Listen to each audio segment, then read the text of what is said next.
दोस्तों नमस्कार और आप देख रहे हैं न्यूज़ बकेट में आपका स्वागत है। हमारे साथ हैं हर्ष राजभर। ये भी राजभरों के मसीहा हैं, राजभरों के नेता हैं। लोकसभा की तैयारी एकदम सरगर्मी लगातार बढ़ता जा रहा है।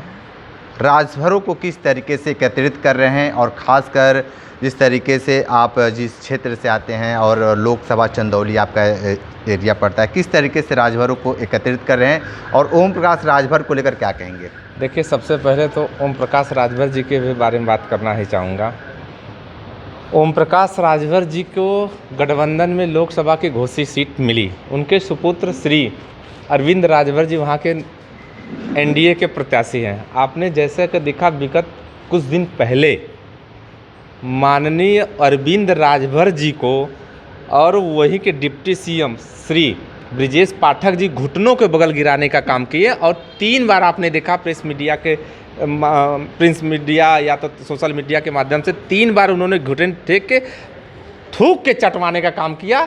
ये हमारे राजभर समाज के अपमान की बात है। उसका बदला 2024 में हम लोग भारतीय जनता पार्टी से लेंगे। और मैं कहना चाहूँगा माननीय ओम प्रकाश राजभर जी से, अगर कि आप स्वयं महाराजा सुहेलदेव राजभर के वंशज हैं तो लात मार के आओ राजभर समाज के साथ। राजभर समाज आपके साथ खड़ा होने का काम करेगा, आपको सदन में पहुँचाने का काम करेगा, लेकिन भारतीय जनता पार्टी को वोट नहीं देगा। चूँकि ये अरविंद राजभर का अपमान नहीं है, पूरे राजभर समाज का ये अपमान हुआ है भारतीय जनता पार्टी के द्वारा, और वो कभी समाज माफ़ नहीं करेगा। इसलिए राजभर समाज ने निर्णय किया है चंदौली लोकसभा सहित पूरे उत्तर प्रदेश में, जहां राजभर, बनारस, चंदौली, जौनपुर, गाजीपुर, मऊ, बलिया, गोरखपुर, श्रावस्ती, बहराइच, अंबेडकर नगर, आजमगढ़ सहित जितने भी जिले में राजभर समाज के हमारे लोग हैं, वो इंडिया गठबंधन के प्रत्याशी को वोट करके इस देश के संविधान को बचाने का काम करेंगे। अब महाराजा सुहेलदेव के वंशज हम लोग हैं, महाराजा सुहेलदेव राजभर के वंशज हैं, तो उन्होंने घुटने नहीं टेके, इस देश को बचाने के लिए कभी घुटने नहीं टेके। उसी क्रम में हम राजभर समाज के लोग कभी घुटने टेकने का काम नहीं करेंगे और भारतीय जनता पार्टी को 2024 में जो उन्होंने राजभर समाज का अपमान किया उसका बदला लेने का काम करेंगे। वो भी वोट के अधिकार से, जो बाबा साहब ने, भीमराव अम्बेडकर ने संविधान में एक वोट का अधिकार दिया, उसी वोट के बदौलत हम लोग संविधान को बचाएंगे, देश को बचाएंगे। जो बाबा साहब ने कहा था समतामूलक समाज की स्थापना करेंगे, तो एक बराबर समाज की स्थापना करने में इंडिया गठबंधन के हमारे तमाम नेता जो एक साथ बैठे हुए हैं साथियों, उसके साथ हम लोग सभी लोग मिलकर काम करेंगे और इंडिया गठबंधन को जिताने का काम करेंगे। पीडीए सम्मेलन कराने जा रहे हैं, राजभरों को किस तरीके से एकत्रित करेंगे आप? देखिए, लोकसभा चंदौली के अंतर्गत पीडीए महासम्मेलन होने जा रहा है 5 मई को, दिन रविवार, दोपहर 2 बजे। कड़ाके की गर्मी आप देख रहे हैं, उसके बाद भी राजभर समाज की बाहुलता लोकसभा चंदौली में है। और जैसा कि माननीय मंत्री जी का बात मैं कहना चाहूँगा, माननीय वीरेंद्र सिंह जी यहाँ के प्रत्याशी है, तो उनके बारे में मैं कहना चाहूँगा, माननीय वीरेंद्र सिंह जी का एहसान राजभर समाज पे आजीवन ऋणी रहेगा, इसलिए कि महाराजा सुहेलदेव की अकादम प्रतिमा लगा के सारनाथ में राजभर समाज को सम्मान देने का काम किया और उनके स्वर्गीय पिताजी ने राजभर समाज को लौटा भारत इतिहास लिख के, पुस्तक लिख के राजभर समाज को मुख्य धारा से जोड़ने का काम किया। इतना बड़ा सम्मान हमारे राजभर समाज को माननीय वीरेंद्र सिंह जी ने दिया और उन्होंने कहा है कि आने वाले समय में मैं अगर सांसद हो जाता हूं तो उसी महाराजा सुहेलदेव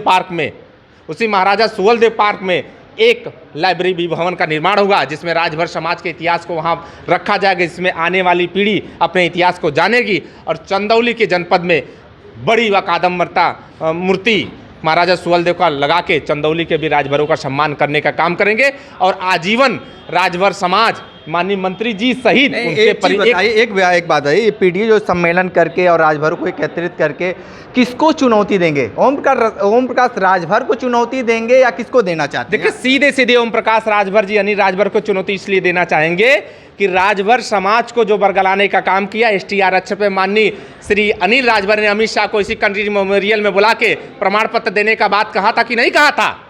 लाखों की संख्या में ट्रैक्टर बस लगा के अपने राजभर समाज के अपने पैसे से यहाँ अनिल राजभर को उस कार्यक्रम में, सम्मेलन में राजभर समाज शरीक हुए थे कटिंग मेमोरियल के उसी मैदान में, लेकिन वहाँ मिला क्या? आज 10 साल के बाद अनिल राजभर मंत्री है, एक बार भी सदन में ST आरक्षण का मुद्दा उन्होंने नहीं उठाया। वो चाहते तो भारतीय जनता पार्टी की सरकार उत्तर प्रदेश और केंद्र में है साथियों, जैसे हमारे सवर्ण गरीब साथियों को उत्तर प्रदेश की सरकार ने 10% रिजर्वेशन रातों रात देकर उनको मुख्य धारा से जोड़ने का काम किया। क्या राजभर समाज, आप जानते हो कि आर्थिक शैक्षणिक और सामाजिक रूप से पिछड़ा हुआ है, उसको मुख्य धारा से जोड़ने के लिए अगर कहीं ST आरक्षण का जो पहले से प्रस्तावित है वही 2% रिजर्वेशन अगर कहीं केंद्र की सरकार और यूपी की सरकार दे देती है तो हमें लगता है कि राजभर समाज भी जो कि IAS PCS विहीन है, तो हमें लगता है कि राजभर समाज के भी लोग IAS PCS बन के अपना प्रतिनिधित्व स्थापित करेंगे। लेकिन माननीय अनिल राजभर जी ने ऐसा करने का काम नहीं किया, एक बार भी सदन में इस बात को नहीं उठाने का काम किया जिसकी बदौलत उन्होंने सदन में आज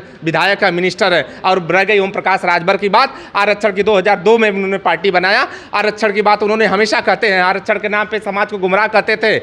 लेकिन आप बता दिए कि अब भारतीय जनता पार्टी को तो कह रहे थे कि बाबा सिंह को घंटा बजाएंगे हम, आज आप बता दीजिए अगर माननीय ओम प्रकाश राजभर जी अगर सच्चे समाज राजभर समाज के हितैषी है तो ST आरक्षण पे एक बात भी उनका स्टेटमेंट नहीं आ रहा है।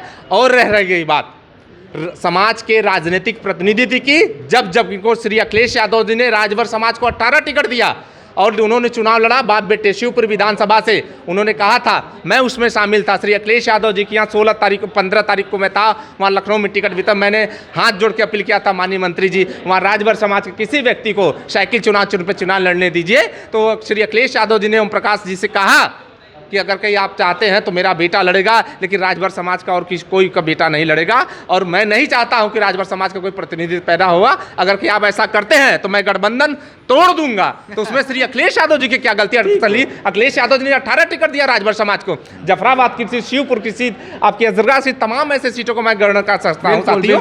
तो मैं सीधे सवाल पूछना चाहता हूँ माननीय ओम प्रकाश राजभर जी के, अगर राजभर समाज के हितैषी हैं तो उसी घोषी से किसी भी राजभर समाज के कार्यकर्ता को आप लड़ा दीजिए, पूरा राजभर समाज एक साथ रहेगा। लेकिन आप बाप बेटे पे अब विश्वास करने के लायक आप बचे ही नहीं है, खाली अपना जेबा भर रहे हैं। अब चाहते हैं कि हमारा बेटा MLC हो जाए, हमारा बेटा राज्यसभा हो जाए, हमारा बेटा जो है लोकसभा पहुंच जाए, मैं कैबिनेट मिनिस्टर हो जाऊं। ठीक है। तो देखिए कि हर्ष राजभर जी बहुत सारी बातें बताए हैं ओम प्रकाश राजभर को लेकर। सीधे तौर पे ये जो बातें आ रही है, लोकसभा चुनाव की सरगर्मी लगातार बढ़ती भी जा रही है। विशेष इंटरव्यू कर रहे थे, तो हमारे साथ बने रहिए न्यूज़ बकेट के साथ। में दीजिए इजाज़त, नमस्कार। पेश है न्यूज बकेट हिंदी मासिक पत्रिका। पढ़ें इस महीने की पूरी खबर विस्तार से हमारे न्यूज बकेट की मैगजीन में। हमारी ई-मैगजीन को मुफ्त में पढ़ने के लिए अभी लॉगिन करें www.newsbucket.in पर। इसके अलावा रोज की ताज़ा खबरों के लिए हमारे YouTube चैनल को तुरंत सब्सक्राइब करें।